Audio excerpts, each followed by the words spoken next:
mentioned your record company. You started your own record company, you went back to a major label, and now you've restarted your record company. So, is it working for you the second time around? Oh, yeah, absolutely. You know, I like to tell people that I've been on every major label I think that there is, and you know, none of them have been very good to me. Warner Brothers is still probably the most honest and forthcoming with royalties. You know, you're on a major label and it doesn't matter unless you sell millions of records, and smooth jazz doesn't sell millions of records. Even with Tower of Power, when we were with Columbia, after we left Warner Brothers, you know, we still owe them millions of dollars. You know, you never get even. They always have two sets of the books. All the majors are like that. I'm sorry if there's anybody watching this who's a major label guy, but you know who you are. It's just not a very good business to be in. It's indentured servitude. The amount of money they make off of a record and the amount they pay the artist is obscene. So when you own your own label, you're your own boss and you're your own manufacturer, and you know what the price of that record is, and you sell it for $20. So, you know, and that goes back to what Paul Brown was doing. You know, I think he's on Shawnee, but I don't know how he's doing it. But see, that's just one way. It's another way. The industry is just so changed, and the majors really, they got caught shooting themselves in the foot when they didn't follow the lead. They thought, oh, it'll never last. You know, they thought the cassette was going to be around all forever, and what's this CD thing? Well, you know, and then from there it just kind of. So, in answer to your question, the Ripper Records model for me, which is my label, is by and far. I mean, it's so tough to get distribution, and if you just we sell at Amazon, CD Baby, and at the gigs, and I mean, I'm the president, and I'm the mailroom boy, you know. I mean, I go to the post office and mail 40 CDs, you know, or 23 CDs, and all over the world. So it's working. I mean, I enjoy it. It's certainly better to have more control than you do when you're with a label. It's just, you know, like I said, I've been with them all, and I've been dropped by them all. So, you know, I went from Epic to Rippa. Blue Note brought Rippa. Blue Note saw me through Midnight Morning, then dumped me. Then I got signed by another label called 215, I think it was. And that didn't work. And they took half of my publishing, which is like, that's what they used to do to blues artists in the 50s. You know, I mean, it's just like, it's gangster cronyism. So then I got out of that contract.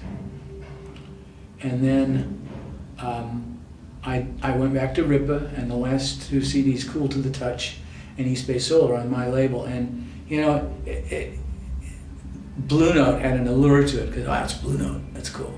But in the end, they, you know, tossed me out, you know, and you know, it's just, at this stage in my life, I don't need that, you know. And like I said, if you're selling millions of records, yeah, a major label's good for you because you have a distribution worldwide and that, but I still sell worldwide, so, you know, maybe not as much, but then again, like I said, smooth jazz doesn't sell millions of records unless you're Kenny G, and he doesn't sell millions of records anymore, so.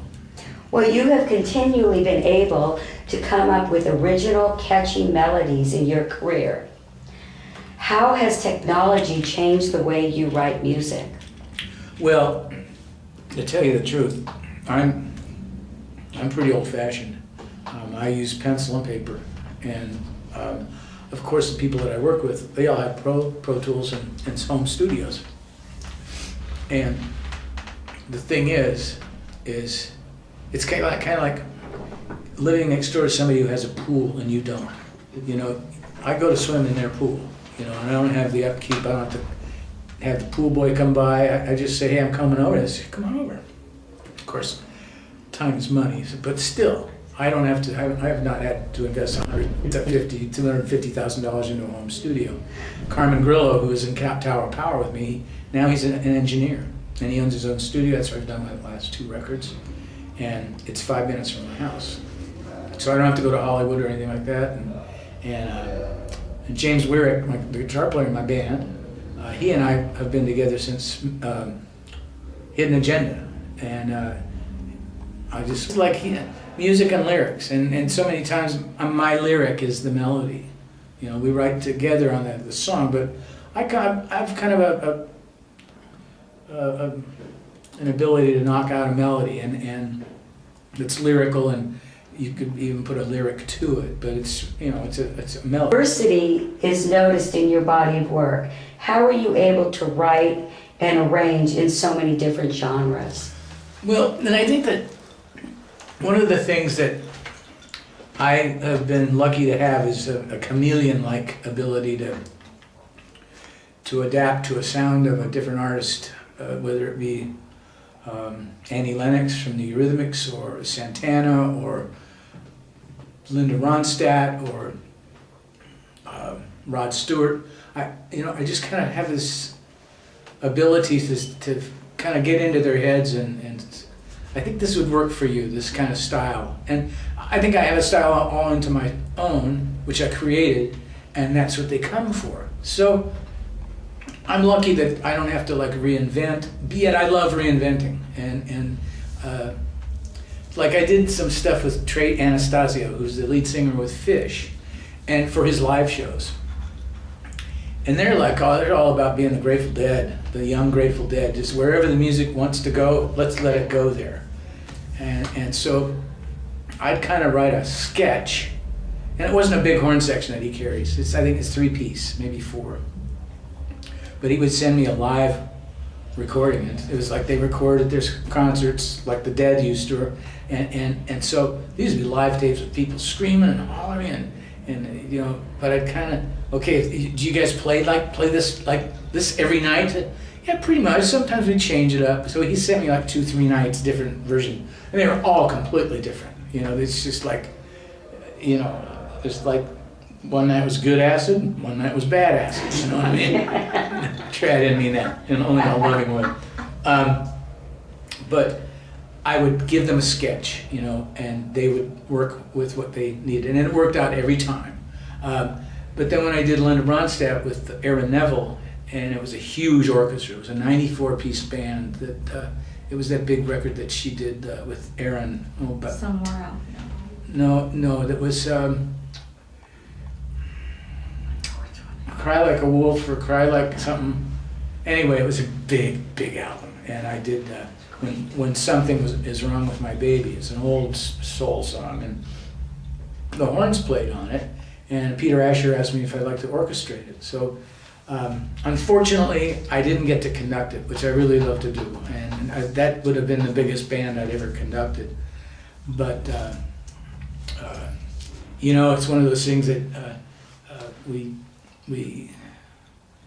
were out on the road, you know, once I was still a Tower. So one of those things where we have the opportunities to work with different people and like I said, adapt, and you know, cross your fingers. I mean, I've been in situations where they didn't really care for what I'd done, and I'd have had to say to the guys in the horn section, guys, go get a cup of coffee, you know, go have a smoke, whatever, and come back in about 20, 30 minutes. And I have to do a rewrite right there in the studio at the piano and rewrite it and kind of get the parts copied up. But you know, it keeps you sharp, you know. I mean, there was one